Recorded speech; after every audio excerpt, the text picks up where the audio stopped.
आत्मकूरला येऊन राजांनी आपली फौज संगती घेतली आणि ते दक्षिणेकडे निघाले. राजांच्या नजरबाजांकडून आणि पुढे गेलेल्या फौजांकडून राजांना सर्व बातम्या मिळत होत्या. नंदियाळ, कडाप्पा या मार्गाने राजे तिरुपतीला गेले. तेथे बातम्या मिळत होत्या. श्री व्यंकटेशाचे दर्शन घेऊन राजे कांचीवरमला आले. कांचीवरमला विष्णूचे दर्शन राजांनी घेतले आणि समुद्रकाठच्या मद्रास गावापासून 3 कोसांवर असलेल्या पेड्डोपोलमला राजांनी छावणी केली. राजांच्या कर्नाटक मोहिमेला इथून सुरुवात होणार होती. एकेकाळी विजयनगर साम्राज्याचा जो मुलूक तोच आता विजापूरकरांचा बनला होता. राजांच्या मनात तो प्रदेश सोडवून आपल्या आधिपत्याखाली आणायचा होता. राजांचे लक्ष वेधले ते त्या मुलखातील 2 मोठ्या किल्ल्यांवर. जिंजी हा विजापूरकरांचा अव्वलगड. हा डोंगरी किल्ला अत्यंत बळकट होता. लढून गड काबीज करणं अशक्य होतं. पण राजांनी जिंजी ठाणे सहज मिळाले असे वाटत होते. जिंजीला नसीर मोहम्मद हा विजापुरी किल्लेदार होता. हा किल्लेदार विजापूरच्या वजिराचा खवासखानाचा भाऊ. विजापूरचे राजकारण बदलले. खवासखानाचा खून झाला आणि विजापुरात पठाण पक्ष सत्तेवर आला. विजापूरचा दक्षिणेतला सुभेदार शेरखान हाही पठाणच. त्यामुळे त्याचे वर्चस्व वाढले. त्याचे लक्ष जिंजीवर होतेच. त्याने जिंजीचा किल्ला ताब्यात आणण्याचा प्रयत्न केला, पण दक्षिणेत शिवाजीराजे उतरल्याचे कळताच तो मागे सरकला होता. राजांनी या संधीचा फायदा घेण्याचे ठरवले होते. आपले 1000 स्वार त्यांनी जिंजीवर पाठवले. मराठ्यांच्या अधिकाऱ्याचे नसीर मोहम्मदची भेट घेतली. शिवाजीराजे पाठीमागून येत असल्याची बातमी त्याने सांगितली. नसीर घाबरला. एक ना एक दिवस शेरखानाचा हाती किल्ला जाणार, तर तो शिवाजीच्या हाती देऊन स्वार्थ का न साधावा असा विचार करून नसीर तहाला तयार झाला. त्यासाठी 50,000ची जहागीर नसीर मोहम्मदला देण्याचे ठरले. राजांनी ही बातमी कळताच निम्मे सैन्य व कुतुबशाही तोफखाना वेलोरच्या किल्ल्यावर रवाना करून उरलेल्या फौजेनिशी राजे जिंजीला आले. जिंजीचा किल्ला राजांना मिळाला. जिंजीवर मराठ्यांचे निशाण फडकू लागले. जिंजीचा किल्ला भव्य होता. खालून पाहता तटावर तट चढल्याचे भास होत होता. किल्ल्याचा प्रथम तट 3 हात रुंदीचा होता. किल्ल्याचा खंदक 20 हात रुंद व खोल होता. त्या विस्तीर्ण तटाच्या मध्ये उंच चढलेल्या डोंगर शिखरावर राजगिरी बालेकिल्ला दिसत होता. त्या विस्तीर्ण पसरलेल्या डोंगरमाथ्यावर कृष्णगिरी, चंद्रायण दुर्ग हे नजरेत येत होते. राजगिरीवर रंगनाथ मंदिर होते. पाण्याच्या टाक्या होत्या. 2 निर्मळ पाण्याच्या झऱ्यांनी गडाचे जीवन समृद्ध झाले होते. गडावर कल्याण महालासारखे भव्य महाल होते. राजांनी सर्व किल्ला पाहिला. विजयनगरच्या एकेकाळच्या वैभवाची साथ देणारा तो किल्ला पाहतच त्या राजांचे मन भारावून गेले. त्यांनी त्या किल्ल्याची डागडुजी करून किल्ला बळकट करण्याची आज्ञा दिली. जिंजीची किल्लेदारी रायजी नळगे यांच्या स्वाधीन केली. राजे 8 दिवस जिंजीला होते. जिंजी किल्ल्याची सर्व व्यवस्था लावीत असतानाच राजांना वेलोरहून बातमी आली. कुतुबशहांचा मिर्झा महमद अमीन आपल्या तोफखान्यासह गोवळकोंड्याला निघून गेला. राजांनी जिंजी जिंकल्यानंतर त्या किल्ल्यावर राजे कुतुबशाही निशाण फडकवतील व तो मुलूक कुतुबशाहीत सामावला जाईल असे कुतुबशाहीच्या सेनापतीला वाटत होते. जिंजीचा मुलूक एकोजी राजांच्या मुलखात लागून असलेला तो किल्ला कुतुबशाहीचा जोडणे राजांना शक्य नव्हते. महमद अमीन वेलोरचा वेढा निम्म्यावरच सोडून गेला. हे कळताच यापुढे राजांच्या छावणीत मंजूर झालेला प्रति दिवशी 3000 होणांचा खर्च आता मिळणार नाही हे राजांनी ओळखले. राजे तातडीने वेलोरला गेले. मिर्झा अमीन गेल्यामुळे विस्कळीत झालेला वेलोरचा वेढा त्यांनी पक्का केला. वेलोरचा किल्ला भुईकोट किल्ला मुळापासूनच प्रबळ व अवघड होता. ती विजयनगर साम्राज्याची अखेरची राजधानी होती. एकाभोवती एक भक्कम तटबंदीच्या अनेक रांगा त्याभोवती होत्या. मध्ये अनेक खंदक होते. ते पाण्याने तुडूंब भरले होते व त्यात सुसरींचा सुळसुळाट होता. राजांनी तो गड हेरला. तो किल्ला साम्राज्यात सामील होणं हे आवश्यक आहे हे राजांच्या ध्यानी आले, पण अनुभवी राजांना सहजासहजी हा गड पडणार नाही याची खात्री पटली. किल्ल्यात अब्दुल खान नावाचा किल्लेदार होता. नसीरने मध्यस्थी करून राजांना गड देण्याविषयी अब्दुलशी बोलणी करण्याचा प्रयत्न केला, पण असला भ्याडपणा आपण करणार नाही असे त्याने स्पष्ट सांगितले. अब्दुल खानाने किल्ला लढवण्याचे ठरविले. तसेच राजांनी किल्ला घेईपर्यंत वेढा जारी ठेवण्याचा निर्णय केला. राजांनी वेढ्याचे अधिकारी नेमले. तेथील फौज निश्चित केली आणि ते परत जिंजीकडे जाण्यास निघाले. जिंजी मराठ्यांनी काबीज केल्याचे ऐकताच आदिलशाही सरदारांची राजांच्या पराभवाच्या स्वप्नात मग्न झालेल्या फिरंगी, वलंदेज व इंग्रज व्यापाऱ्यांची पाचावर धरून बसली. त्यांनी राजांशी समोपचाराची बोलणी सुरू केली. इंग्रजांच्याकडे राजांनी पुष्टीकारक रत्ने व विषावरचे उतारे मागितले होते. त्यांची किंमत द्यायची तयारी दाखवली होती, पण इंग्रजांनी काही किंमत न घेता राजांना हव्या असलेल्या वस्तू पाठवून दिल्या. राजांचा मुक्काम जिंजीच्या मुलकावर होता. भर उन्हाळ्याचे दिवस घामाच्या अखंड धारा वाहत हो. राजांच्या छावणीचा थाट अगदी साधा होता. 2 जाडे भरडे तंबू, एक राजांसाठी, दुसरा सरदारांसाठी, बाकी सर्व छावणी उघड्यावर असे. राजे जिंकलेल्या प्रदेशाचा पूर्ण कब्जा करीत त्यावर अधिकारी नेमित पुढे जात होते. आता राजांचे लक्ष दक्षिणेतील आदिलशाही सुभेदार शेरखान याच्यावर वेधले होते. शेरखान लोदीचे मुख्य ठाणे त्रिचन्नापल्लीच्या बाजूला कावेरीच्या उत्तर तीरी वालिंगडापुरमला होते. तेथे राहून तो तंजावर व मदुरा या ठिकाणच्या नायकांवर नजर ठेवून असे. आपल्यावर शिवाजी चाल करून येणार हे कळता शेरखान 4-5 हजार पठाणी फौजेनिशी कडलूर बंदराच्या पश्चिमेस 13 मैलांवर असलेल्या तिरुवाडीला मुक्काम करून राहिला. पावसाळ्याला सुरुवात झाली होती. आकाश ढगांनी भरले होते. पश्चिमेचा वारा सुरू झाला होता. पावसाची झड बसण्याआधी शेरखानचा पराभव करण्याचे राजांनी ठरवले. शेरखान तिरुवाडीला आहे हे कळताच राजे त्या रोखाने निघाले. राजांचा तळ तिरुवाडीपासून जवळच पडला. तिरुवाडीचा तळ राजांच्या छावणीवरून दिसत होता. राजे केव्हा हल्ला करतात याची शेरखान वाट पाहत होता, पण राजांनी काहीच हालचाल केली नाही. मराठी फौज चढाई करण्यासाठी उतावीळ बनत होती. शेरखानचे नजरबाज फकीर नालबंद यांच्या वेशात मराठ्यांच्या तळावर गिरट्या घालीत होते. राजांच्या नजरबाजांनी ती बातमी राजांच्या कानावर घातली, पण राजांनी त्या नजरबाजांकडे दुर्लक्ष करण्याची आज्ञा आपल्या नजरबाजांना केली. दिवस उलटले तरी राजांची काही हालचाल नाही. राजे काही हालचाल का करीत नाही त्याचे शेरखानाला कोडे पडले. समोर शांतपणे उभा टाकलेला शत्रू पाहून शेरखानाच्या सैन्याचा धीर खचला होता. भीतीने त्रस्त झालेल्या शेरखानने आपल्या फौजेला माघार घ्यायची आज्ञा केली.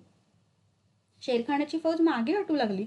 राजे आपल्या तंबूत बसले होते. राजांच्या धोरणाने मनातून कंटाळलेले फौजेचे अधिकारी राजांच्या नजीक उभे होते. राजांच्या मनात काय आहे हे त्यांना कळत नव्हते.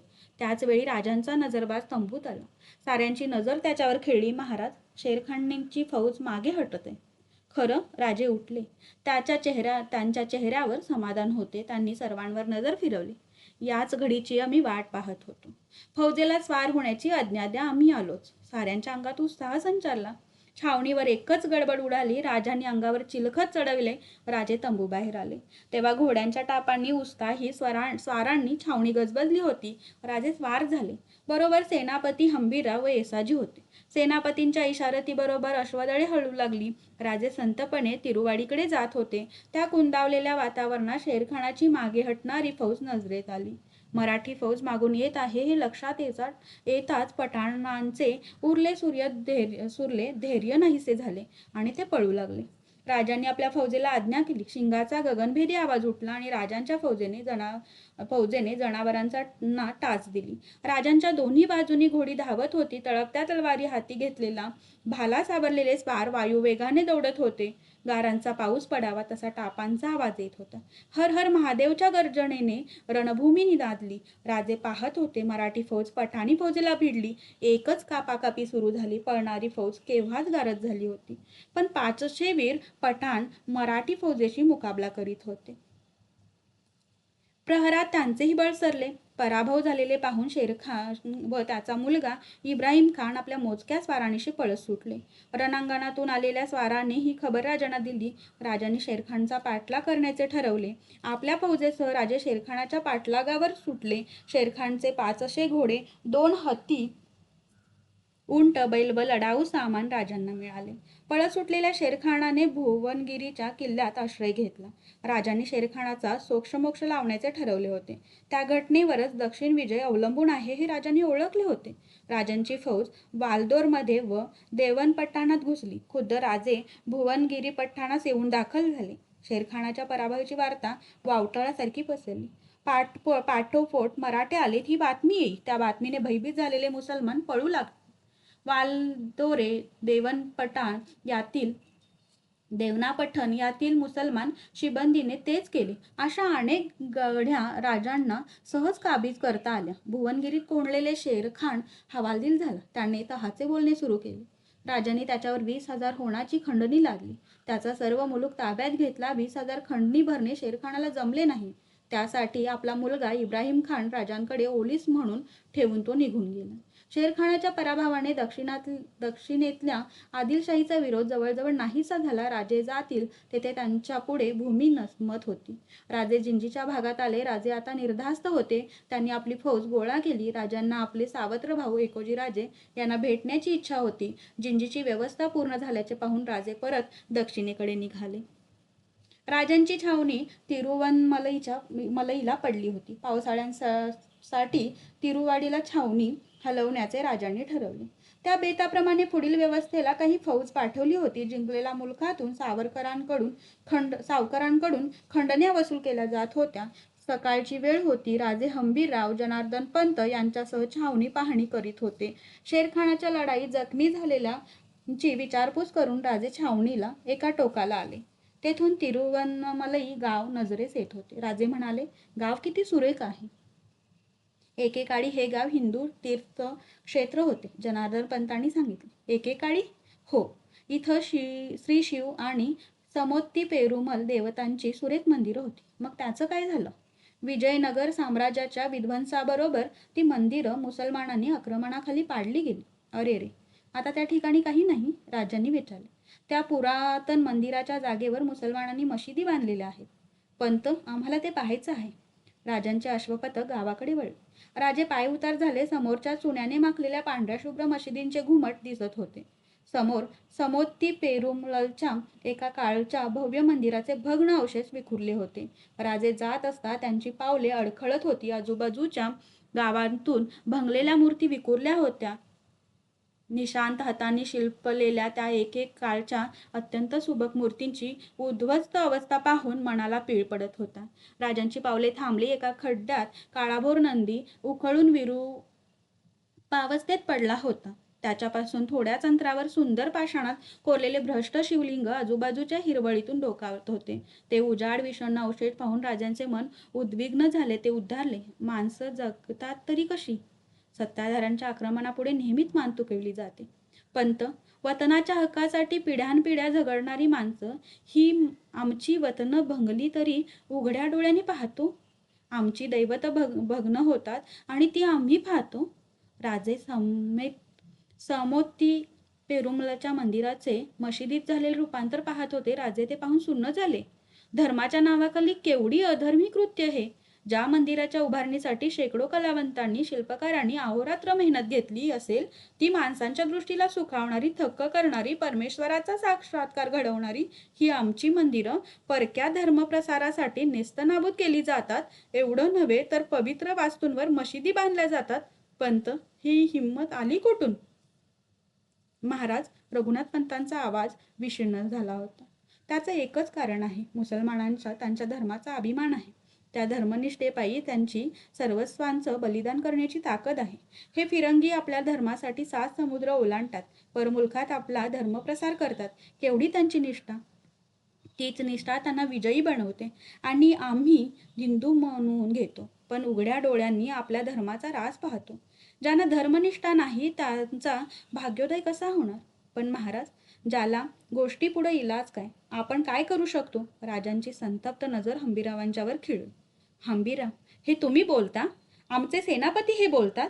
मग छत्रपती कशासाठी झालो? लूट करणं, मुलूक जाळणं, स्वराज्याचा विस्तार करणं, यासाठीच का आमचं राज्य? राजांचा चेहरा करारी बनला. एक वेगळंच तेज त्यांच्या चेहऱ्यावर प्रकटले होते. राजांनी निश्चयपूर्वक आज्ञा दिली. पंत, या मशिदी पाडून टाका. इथं आमच्या दैवतांची पुन्हा स्थापना करा. समोत्ती पेरुमलच्या मंदिरात पडलेल्या या विटातून नायक राजांनी बांधलेल्या या 1000 खांबी मांडवासमोर सुरे गोपूर बांधा.